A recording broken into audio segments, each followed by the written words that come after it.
look like Amy Winehouse as a Yorkshire Terrier also. Sorry. I did my makeup in the dark, so that's kind of where we're going with that. Hi guys, it's Michelle, and today's video is going to be another conspiracy theories that I am too scared to believe video. I did this video a little while back. I don't know, I kind of got the idea when I was like falling asleep. I was like, this would be a really good video idea because I have so many conspiracy theories that I like believe, but like I'm actually terrified to believe them, like, or say that I believe them. I did this video a month ago, I think, and you guys really liked it. So I thought I would do a round 2 of it because it was super fun, and even though they scare me, I think that scary conspiracy theories are kind of important to talk about, even though they are conspiracy theories, so don't kill me if you're the government. So the first conspiracy theory that we're going to be talking about is the fact that YouTube doesn't want people to talk about conspiracy theories. I find this theory to be really interesting because obviously a lot of you guys know that a lot of YouTubers who make conspiracy videos or true crime videos are demonetized. Their videos don't make money, and I think this is more of an issue for bigger YouTubers like Shane Dawson. I really don't see any other reason other than that like YouTube or somebody who helps run YouTube or something doesn't want this information out there for some reason, because it's most of the time people don't curse in their conspiracy videos, people don't do anything crazy or illegal or wrong.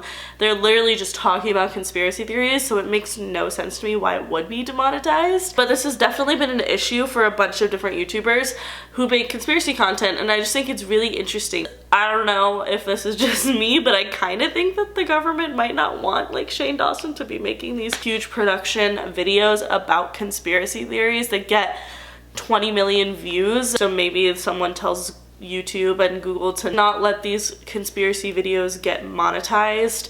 Like I said, it's really mostly an issue with bigger YouTubers, but I just think that's so interesting to think that like, why? Like, cause I don't know, this is kind of like not really, I don't know if it's even a conspiracy theory or what, but I do just find it extremely interesting and irritating. I feel like the government just wants us to not question them, so maybe they do have a say in what goes on Google and YouTube. I don't know. I think that the government really does try to control a lot of what we see and what we do. And another thing that I think the government might try to control is population. And this is the next conspiracy theory. A lot of people believe that the government has the cure to cancer, which I don't know why people word it like that, because there are many different types of cancers. So that would mean that there would probably have to be many different cures. Not really sure what I think, because it kind of scares me too much to think that the government would want to hide a cure to cancer from us. It really freaks me out. But maybe even some of the more common cancers that there are cures to that we have discovered, but the government is hiding it because it makes more sense to financially. People that have cancer that isn't curable a lot of the time have to still pay for radiation and chemotherapy and different pharmaceutical drugs, and that heavily impacts the pharmaceutical industry, creates more money for them to be making, which is why the pharmaceutical industry is such a crazy business that has so much money, because all these people are sick. So why wouldn't they want you to remain sick?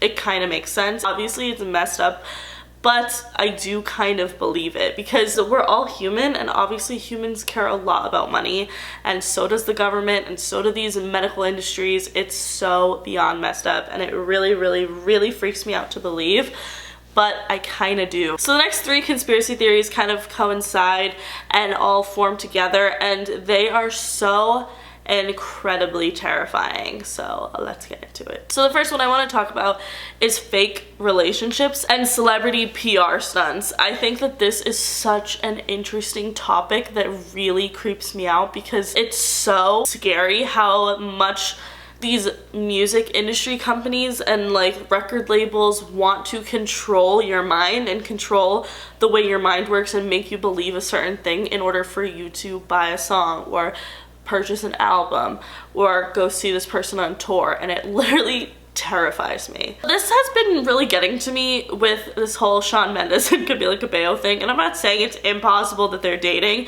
All I'm saying is that they dropped a song in like 2016, 2017 called I Know What You Did Last Summer, and everyone was speculating that they were dating, they were seen out together, holding hands, whatever.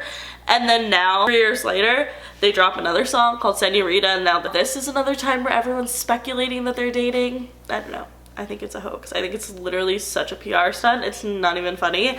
And no offense if you love them, that's fine. No offense if you love their songs, that's great. They write good music. I love Shawn Mendes. I love Camila Cabello.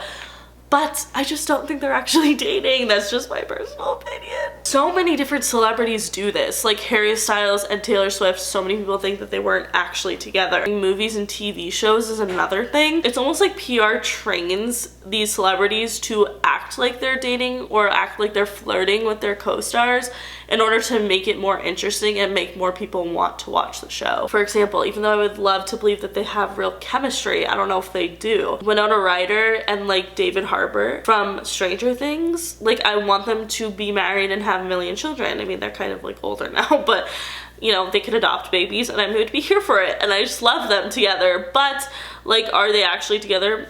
Who knows? But they have like that real chemistry together. And I feel like a lot of times people will say to amplify it so that more people will watch Stranger Things to see this couple. You know, are they going to do it? Are they going to be together? Are they not? Like, who knows? Same thing with like High School Musical. Like, do you ever think it's a little bit curious that they only dated for like the run of the High School Musical movies, like Zac Efron and Vanessa Hudgens? Like, they only dated for that portion of their lives and then they stopped dating. Also, same thing with like Twilight. Like, literally, Kristen Stewart, she did date Robert Pattinson for the duration of the Twilight movies, not necessarily anything after that, and it definitely made people want to watch it more. So I kind of believe in this theory a lot. Actually, I mean, all these theories I do believe, which is why I'm talking about them, because that's why they scare me, is because I believe them. It just feels like we're being tricked and played, which we constantly are, by advertisements, PR stunts, all that shit. Like, constantly our minds are being tricked, and that is terrifying. It also really creeps me out how much impact celebrities do have, and I think that the government would want to use this, which is what our next two theories are going to be about. But specifically, what really got me like onto this, like obviously I believed and I knew that celebrities had a lot of impact before this, but this was just kind of a turning point for me, is when Ariana Grande posted her freaking little Piggy Smalls. She tagged its Instagram account, and this pig got 10,000 followers in like 2 seconds. And I just think that's so crazy. Like, it's just wild how much influence celebrities have. It's crazy, and a lot of them do use it for good. Like, I think it's really cool that like Ariana has set up places at her concerts for like fans to go register to vote. Like, that's so cool and will be really helpful for the future. But it is also really terrifying if the celebrity is spreading a message that the government does not want them to hear, and that is what we're going to be talking about now. So the first instance of this that I'm going to be referring to is with John Lennon from the Beatles. A lot of you guys know that John Lennon was murdered by Mark David Chapman on December 8th of 1980 outside of his Central Park apartment in New York City. A lot of people believe that John Lennon was actually murdered by the government and that Mark Chapman was just a hitman, and this really interests me. I talked about the two people that we're going to be talking about, celebrity deaths, years ago, like probably 3 years ago. I did videos on them, but they're so ugly and old and they don't have that many views on them, so that's why I thought I'd put them in this video, because I think they are probably two of the most scary conspiracy theories slash celebrity deaths to me that like really freak me out, because I actually do think that the government had something to do with it. So I figured it'd be interesting. Sorry if you for some reason have seen those videos before. Like I said, they're not that popular, so I'd be surprised. A lot of people believe that John Lennon was murdered by the government, and the reasoning is pretty much really there. I actually believe it a lot. So John Lennon was super liberal in his beliefs. He started like a whole ass movement, especially was really popular obviously here in America, and at the time that was really not what the presidents wanted, because we were under Republican presidents at the time. John Lennon was definitely spreading the word to like, you know, have love and peace and happiness and not go to war. He was very anti-war, and obviously when you're spreading that kind of message on a bunch of impressionable teens, it's gonna do some damage in the sense of, or positivity, depending on what you believe. In my case, positivity, because obviously, like, I agree, don't go to war. For the government at the time's sake, it was doing some damage because they were having these young people vote. They were like freaking out because they were all like listening to the things that John Lennon was saying, because he was such a big activist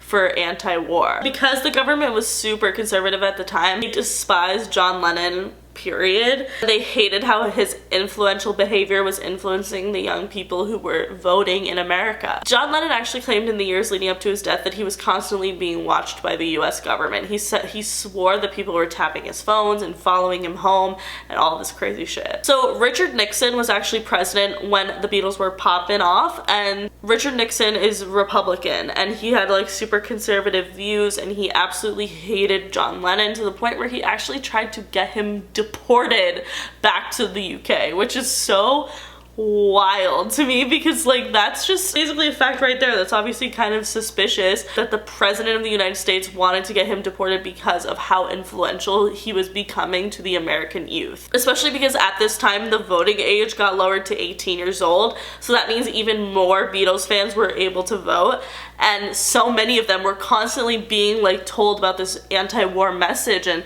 everyone was agreeing. It was the time of, you know, it was 70s and 80s. It was a time of peace and happiness, and everyone just wanted to be like hippies and free and cool. So like everyone was here for what John Lennon was saying, but the conservative government wasn't really down with that, and I'm sure the older people of the generation weren't really down with that.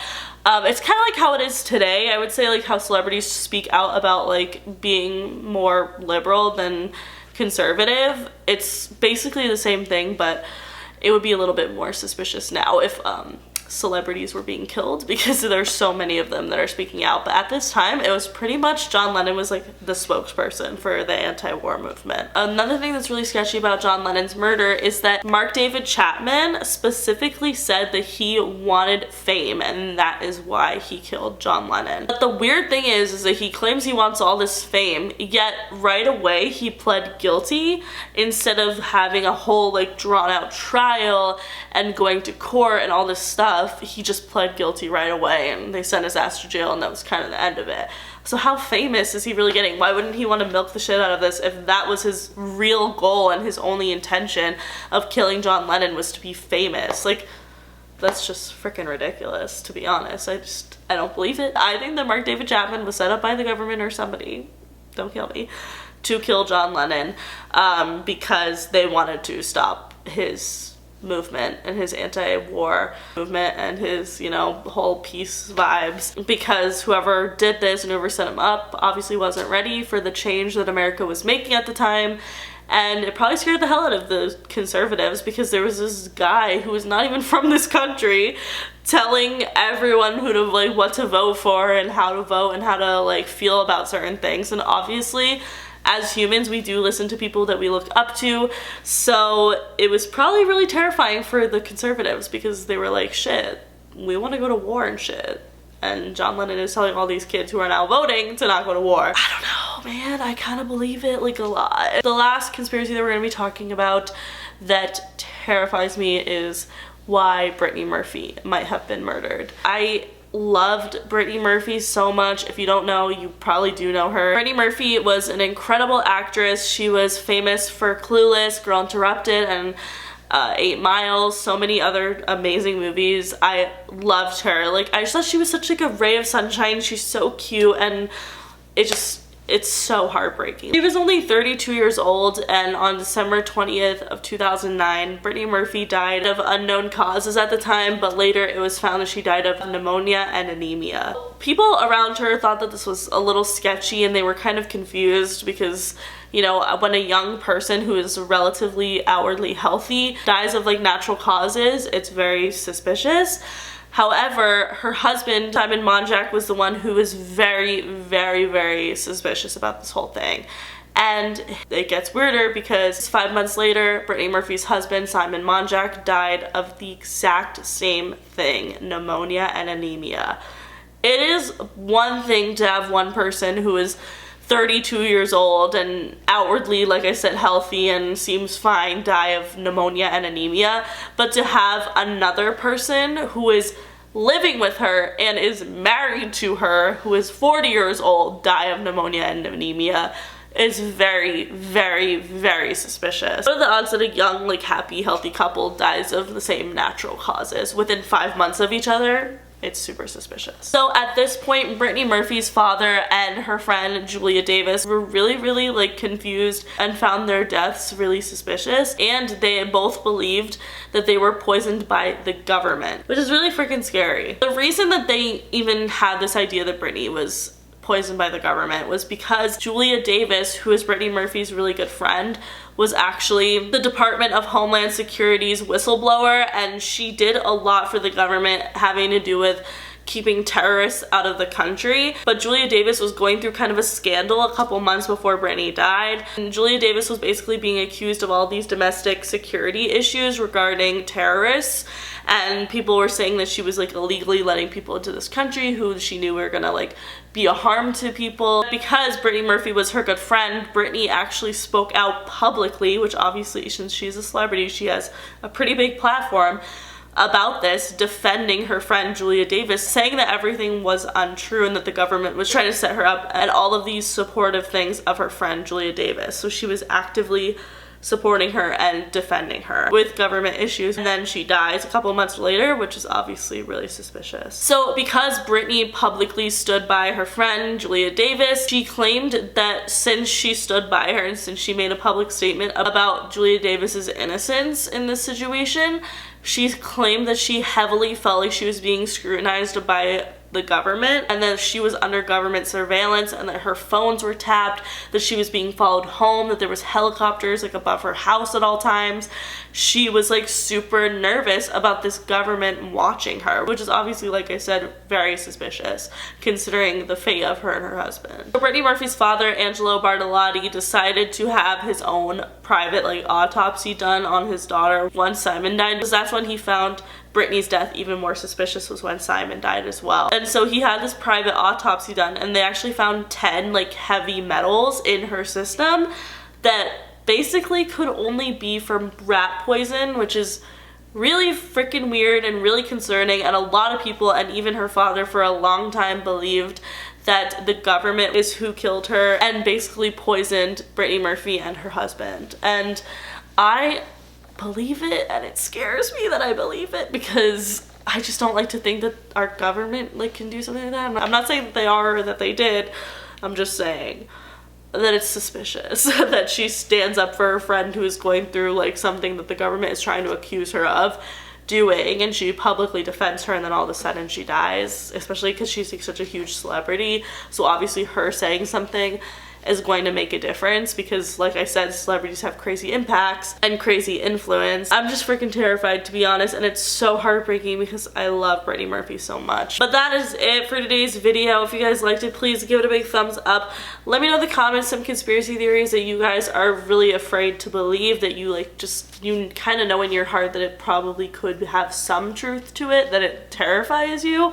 That's how I feel about these. So let me know what conspiracy theories make you feel like that in the comments below. But that is it. Make sure you follow me on Twitter, Snapchat, and Instagram, because I'm always posting really dope ass shit on there. Subscribe for new videos every week, and I will see you guys later. Bye!